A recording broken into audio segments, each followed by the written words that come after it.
اب آپ کامیاب کیسے ہوں گے؟ دیکھیں، کامیابی کے لیے ایک چیز آپ کو کرنا پڑے گی کہ سب سے پہلے تو آپ نے جب اپنا شعبہ منتخب کیا تھا، چلو منتخب کر لیا اور اس میں کسی حد تک آپ نے شناسائی پیدا کر لی، اب آپ کیا کریں؟ دیکھیں، میں پہلے بھی بتا چکا ہوں، آپ کو پڑھا چکا ہوں، آپ کو ان ویڈیوز میں واضح کر چکا ہوں کہ آپ یہ چیز دیکھیں کہ آپ کس شعبے سے تعلق رکھتے ہیں۔ مثلا طب ہے، مان لیا، اب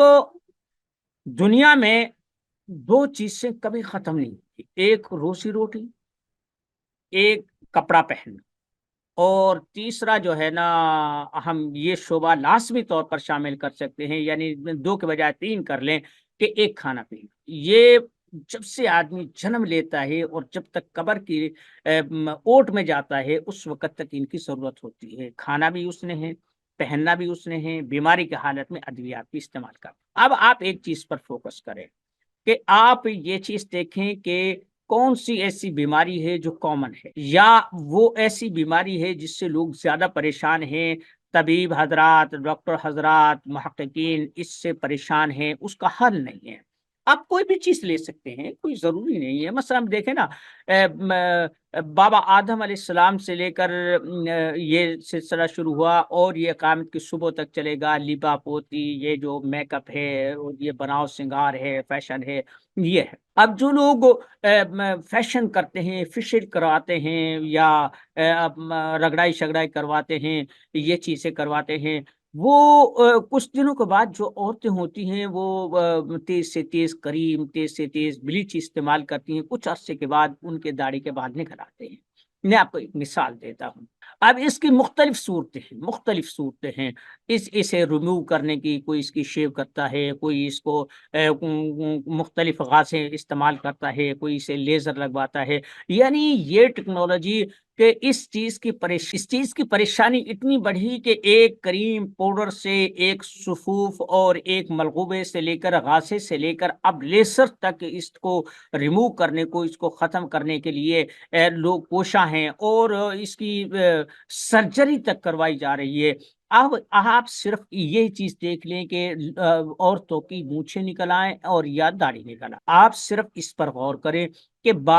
اس کے دیکھیں، غور کرنے کے تین طریقے ہیں۔ ایک طریقہ یہ ہے کہ جو مروجہ ہے، آپ بھی لیزر مشین رکھ لیں، یا آپ بھی ایسی کریمیں، غازے یا صفو، ٹیبلٹ، تیل، لوشن وغیرہ رکھ لیں کہ جو ان بالوں کو ریموو کر دیں اور انہیں اگنے سے باز رکھیں۔ دوسری یہ ہے کہ آپ کسی سرجری کا کوئی طریقہ ایسا تلاش کر لیں کہ انہیں اکھاڑ دیں، لیکن اس سے چہرہ ہے بدنما ہو جائے گا، اور ان قریبوں نے بدنما جو ہے نا اسے کر دیا ہے۔ دوسری بات یہ ہے کہ آپ یہ چیز دیکھیں کہ یہ اگے کیوں ہے۔ عورت کے نارمل داڑھی مونچھ نہیں ہوتی، قدرت نے اس کا چہرہ صاف، شفاف، دلکش رکھا ہے۔ مردوں کی یہ زینت ہے، یہ مونچھ کے بال، یہ داڑھی کے بال، اور وغیرہ وغیرہ۔ اب آپ اسے یہ دیکھیں کہ یہ اگے کیوں ہے۔ آپ ان اسباب اور ان عوامل کی تلاش کریں کہ جن کی وجہ سے یہ بال اگے ہیں۔ عام عورت میں کیوں نہیں اگے، اور اس عورت میں کیوں اگے ہیں؟ اگر آپ دیکھتے ہیں کہ یہ نہ تو فیشل کرواتی ہے، نہ کریم شریف استعمال کرتی ہے، اور یہ پھر بھی اگاتے ہیں، تو آپ یہ چیز سوچیں گے دوسری عورتوں سے اس میں کون سی ہارمونل پرابلم ہے، کون سی ایسی چیز ہے کہ جو اس کی داڑھی نکل آئی ہے، اس کے بال نکل آئے ہیں۔ دوسرا یہ ہے کہ جو فیشل کرواتی ہیں، میک اپ کرواتی ہیں، بیوٹی پارلرس میں جاتی ہیں، ان کے یہ بال نکلتے ہیں۔ آپ یہ اس چیز کی تحقیق کریں کہ وہ کون سی کریم، کون سا لوشن، یا کون سی تھریڈنگ میں، جو مساج میں جو تیل یا جو بھی چیز استعمال ہوتی ہے، وہ کون سی ہے، اس میں کون سی ایسی چیز ہے کہ جو بال اگاتا ہے۔ اب اس پہ دو رخ پہ آپ بات کریں گے۔ ایک رخ تو یہ کہ جو کریم، جو مساج، جو فیس پاؤڈر چہرے پر لگانے سے بال لے آتا ہے، تو وہ آپ کوشش کریں کہ اسی پاؤڈر، اسی لوشن کو، اسی کریم کو، اسی غازے کو آپ جہاں گنج ہو جائے آپ وہاں ملیں۔ ممکن ہے کہ آپ کو بال صاف کرنے، بال اگانے کا کوئی نسخہ ہاتھ آ جائے۔ ایک دوسری بات یہ ہے کہ جہاں سے بال اڑانے ہوں وہاں اس کی تاثیر کیا ہو۔ جب وہ بال اڑتے ہیں تو اس کی تاثیر کیا ہوتی ہے، بال کس تحریک میں اگتے ہیں، اور کون سی تحریک جب زوروں پر ہوتی ہے تو بال نکلنا شروع ہوتے ہیں، کون سی تحریک ہوتی ہے جس میں بال گرتے ہیں۔ آپ جب صرف یہی ایک ٹاپک استعمال کریں گے، آپ تجربات کریں، کوئی بات نہیں، ایک آدمی اگر دواخانہ کھولتا ہے، کوئی کاروبار کھولتا ہے، ایون کہ کوئی پرچون کی ہی دکان کھولتا ہے، تو کئی لاکھ روپے کا سامان اس میں ڈالتا ہے، پھر وہ بیٹھتا ہے، پھر گاہک آنا شروع ہوتے ہیں، پہلے چٹی پھر ہٹی پھر کھٹی کے اصول پر وہ 6 مہینے، سال، 6 مہینے، 2 سال میں کاروبار کو مستحکم کرتا ہے، پھر وہ دکان جس میں آپ نے 2، 4، 5، 10 لاکھ کا سودا ڈالا ہے، پھر وہ اس قابل ہوتی ہے کہ اپنی جو لاگت ہے وہ بھی پوری کرے، اپنی ضرورت بھی پوری کرے، اپنے اخراجات بھی پورے کرے، اور آپ کے گھر کو بھی پالے۔ ایک دم وہ بھی نہیں کرے چاہے آپ 10 لاکھ یا 10 کروڑ کا بھی سامان ڈال لیں، لیکن جب وہ سب سے پہلے جو اس پہ اخراجات ہو رہے وہ پورے ہوں گے، پھر جو اس پر بیٹھا ہے اس کے اخراجات پورے ہوں گے، اور اس کے بعد پھر ایسے آپ تھوڑا تھوڑا شروع کریں، لوگوں کو مفت دیں، ان پر تجربات کریں، اور آپ ان تجربات کو نوٹ کریں۔ اگر صرف آپ جو عورتوں کی داڑھی ہے، جو عورتوں کی مونچھیں ہیں، آپ ان کو ریموو کرنے، انہیں اگنا بند کرنے کا نسخہ تلاش کر لیتے ہیں، تو یہ یوں سمجھیں کہ آپ کے پاس بس نوٹوں کی پھر بارش ہوگی۔ ٹھیک ہے، اس کے بعد کیل، مہاسے، چھائیاں، اور پھر آپ یہ چیز دیکھیں کہ مارکیٹ میں کس چیز کی ڈیمانڈ ہے، فیس پاؤڈر کی ہے، بلیچنگ کریم کی ہے، اور ان ساری چیزوں کی ہے، یا جو چیزیں یہ لوگ استعمال کرتے ہیں۔ مثلا میں نے میرے پاس بہت ساری ایسی بچیاں آئیں، ایک ٹیچر آئی، وہ کہنے لگی کہ اب میں کچھ بھی لگاتی ہوں نا تو میرے چہرے پر الرجی ہو جاتی ہے، درد ہونے لگتا ہے، سرخ ہو جاتا ہے، اور خارش ہونے لگتی ہے، اور برا حال ہو جاتا ہے۔ اب میں کوئی کریم استعمال نہیں کر سکتی، دھوپ میں نہیں نکل سکتی، میں کوئی بھی ایسی چیز کھاؤں تو میرے چہرے پر جو ہے نا دانے اور یہ سرخ درب پھڑ نکل آتے ہیں۔ میں نے اس سے کہا کہ بھائی آپ ایسا کریں کہ یہ جو کیا اسے بولتے ہیں کافور، اور یہ کسٹرائل، ان کو مناسب مقدار میں آپ لگا لیا کریں، آپ کی یہ ضرورت پوری ہو جائے گی۔ آپ اسے ہلدی، سونف، ملٹھی، دھنیا والا کھانے کے لیے دیں، تو وہ جو التہاب ہو گیا ہے، جو وہ غدی تحریک سے اس میں سوزش ہو گئی ہے، وہ ختم ہو جائے گی، اس کی ضرورت پوری ہو جائے گی۔ تو آپ بھی ایسے مثلا صرف آپ یہی کر لیں کہ بھائی جن کے چہرے پر یہ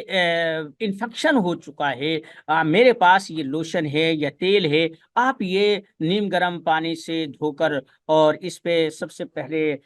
میں آپ کو ایک چھوٹے سا ایک فارمولا ٹوٹکا بتاتا ہوں، جن لوگوں کے ایسا ہو جائے، آپ یہ ملتانی مٹی لیں، یا یہ جو گاچی ہوتی ہے نا، گاچی جس سے پہلے پھٹیاں پوچھتے تھے، یہ لیں، اور اسے پانی میں بھگو کر اور چہرے پر اچھی طرح مل لیں، پھر ہلکا ہلکا سے اس میں پانی لگاتے لیا کریں، کو گھنٹہ اس سے رہنے دیے، وہ پھر جو اندر جو التہابی کیفیت پیدا ہو گئی ہے، خودی سوزش ہے، وہ یہ نیوٹرل کر دے گا، یہ ختم کر دے گا۔ اس کے بعد پھر آپ یہ کافور لے لیں، اور اس میں مردہ سنگ ملا لیں، یا پھر سنگ جراحت ملا لیں، اور اس میں ایسا ہلکا سا ایسا وہ مل کے اوپر ایسا موٹا موٹا سا یہ مل دیں۔ اس سے یہ جو میک اپ کے نتیجے میں یہ جو الرجی ہوئی ہے یہ ختم ہو جائے گی۔ ٹھیک ہے، تو آپ یہ کوئی ضروری نہیں ہے کہ آپ ہارٹ اسپیشلسٹ بنے، لیور اسپیشلسٹ بنے، آپ جو ہے نا کڈنی اسپیشلسٹ بنے، یا آپ بالکل ایسے آپ کا پارٹ پرفیکٹ ہوں کہ آپ ڈائلسس کو ختم کر دیں۔ نہیں نہیں بھائی، آپ نے روزی روٹی کرنی ہے، جب روزی روٹی کرنی ہے تو آپ ایسی چیزیں یا ایسی آئٹم مارکیٹ میں لانچ کریں جن پر خرچہ کم سے کم، اور ان کے جو بینیفٹس ہیں، جو ان کے فوائد ہیں، وہ زیادہ سے زیادہ ہوں۔ تھوڑی تھوڑی سی چیزیں ہیں، مثلا دیکھیں ایک کتھا ہی لگا لیں، اگر کہیں زخم ہو گیا، کہیں ایسی چیز ہو گئی ہے، یا یہ غدی وجہ سے سوزش ہو گئی ہے، اور الرجی کی کیفیت ہے، تو آپ یہ جو کتھا ہے اسے آپ لگا لیں، فوری طور پر اس سے آرام ہوتا ہے۔ جو دانے جلتے ہوئے ہوں ان پہ فوری طور پر ایسا ہے جیسے مرہم رکھ دیا ہو۔ تو آپ ایسی چیز سے جو مارکیٹ میں جن کی کھپت تو ہے، آپ کے پاس ایسے فارمولاز ہیں کہ آپ ان چیزوں کو لانچ کر سکتے ہیں، تو آپ انہیں لانچ کریں۔ آپ پھر یہ جو دور جا رہا ہے یہ مارکیٹنگ کا دور ہے۔ آپ فیس بک پہ مفت ہیں، یوٹیوب پہ مفت ہے، انسٹاگرام پہ آپ مختلف اس کی مشہوریاں کریں، ساری چیز کریں۔ مرد چھوکرے یا چھوکریاں اور عورتیں، اب ان کا تو گزارا اس کے بغیر نہیں ہے۔ یہ ان کی زندگی کا لازمی حصہ بن چکا ہے۔ آپ جب کہیں گے کہ بھئی یہ ہے، ہر عورت خوبصورت دکھنا چاہتی ہے، وہ میک اپ کرتی ہے۔ ہر جوان چاہتا ہے کہ میرا چہرہ صاف ہو، اجلا ہوا ہو، اور میرے چہرے پر سرخی ہو، اور یہ ساری چیزیں ہیں۔ تو وہ اچھا یہ ہے 500 کی بات، کوئی بات نہیں۔ اب بھائی آپ کی اس پروڈکٹ میں 100 روپے لگا ہے، اور آپ 500 600 رکھتے ہیں یا 1000 رکھ لیتے ہیں، وہ لوگ دیں گے۔ معمولی چیز سے کہ اگر میرے چہرہ صاف ہوتا ہے 1000 روپے لگتے ہیں تو وہ دینے میں آر محسوس نہیں کریں گے۔ اسی طریقے سے آپ ایک اشتہار چلا دیں کہ جناب یہ جو میری ایٹم ہے یا جو میری پروڈکٹ ہے، اس کی خاصیت یہ ہے کہ جو میک اپ سے جو چہرے کی شادابی ختم ہو جاتی ہے، رانائی ختم ہو جاتی ہے، قدرتی جو چمک چہرے پر ہوتی ہے وہ ختم ہو جاتی ہے، یعنی سکن پالش سے جو اس کی یہ ڈیمیج ہو جاتے ہیں، اس کے جو مسام بند ہو جاتے ہیں، یہ اس کے جو جلد کے وہ کیا اسے خلیات وہ مردہ ہو جاتے ہیں، یہ انہیں دوبارہ سے ہرا کر کے آپ کے چہرے کو سرخ لال سفید کر دے گا۔ آپ کوئی بھی چیز کر سکتے ہیں، آپ کچھ بھی نہ کریں، آپ ہلکی سی یہ ترکٹا لیں اور اسے اچھی طرح اسے اس میں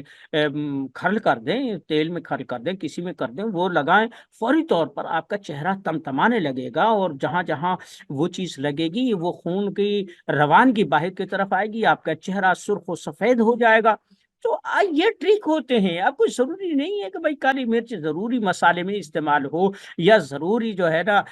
وہ کھانے میں استعمال، بھائی لگانے میں بھی آپ کر سکتے ہیں۔ اب کہیں سفید داغ پڑ گیا ہے، کہیں کالا داغ پڑ گیا ہے، کہیں داغ ہو گیا ہے، کہیں رنگ جو ہے نا وہ بن گئے ہیں، اور کہیں خشکی آ گئی ہے، کہیں سے جلد میں اتنی خشکی ہے کہ وہ بور اڑنے لگا ہے، تو آپ اس سے لگائیں، فوری طور پہ اس سے فائدہ ہوگا، خارش ختم ہوگی۔ تو آپ نے یہ چیز دیکھنی ہے کہ کم خرچ بالا نشی، کہ آپ اپنی طرف سے وہ چیز آزمائیں گے جو کم قیمت ہو، اور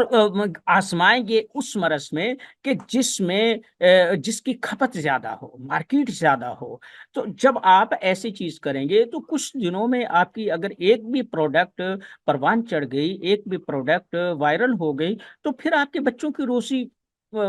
ہے، آپ گھر بیٹھ کے کھائیں، صرف آپ آرڈر بھگتانے ہیں، بھائی اتنا ہے، یہ بھائی ایزی پیسہ آ گیا، یہ بھائی جیز کیش آ گیا، یہ بینک میں جو ہے نا اتنی ٹرانسفر ہو گئی ہے، بس آپ نے یہ چیز کرنی ہے۔ پھر اس کے بعد آگے آپ اس میں مزید تحقیق کر سکتے ہیں، اور چیزیں ہیں اسی قبیل سے، مثلا ایک کالی مرچ ہے، اگر یہ کالی مرچ اور اس کو جوکھار کو آپ برابر وزن میں پیس لیتے ہیں، یہ پیشاب کی جلن کو، معدے کی جلن کو ختم کرتی ہے، گرمی کو ختم کرتی ہے، سوزاک تک کو جو ہے نا یہ ختم کرتی ہے۔ تو اس کو آپ اس انداز میں بھی استعمال کر لیں، اور اگر آپ اسے ایسے استعمال کرتے ہیں، ایسے یعنی ایک ہی چیز کو آپ مختلف انداز میں، آپ دیکھیں نا، آپ جب کوئی نسخہ پڑھتے ہیں، بالخصوص حکیموں کے نسخے ایک ایک گز لمبے ہوتے ہیں، آپ انہیں ہاتھ مت لگائیں، دو چار اجزاء پر مشتمل یہ جو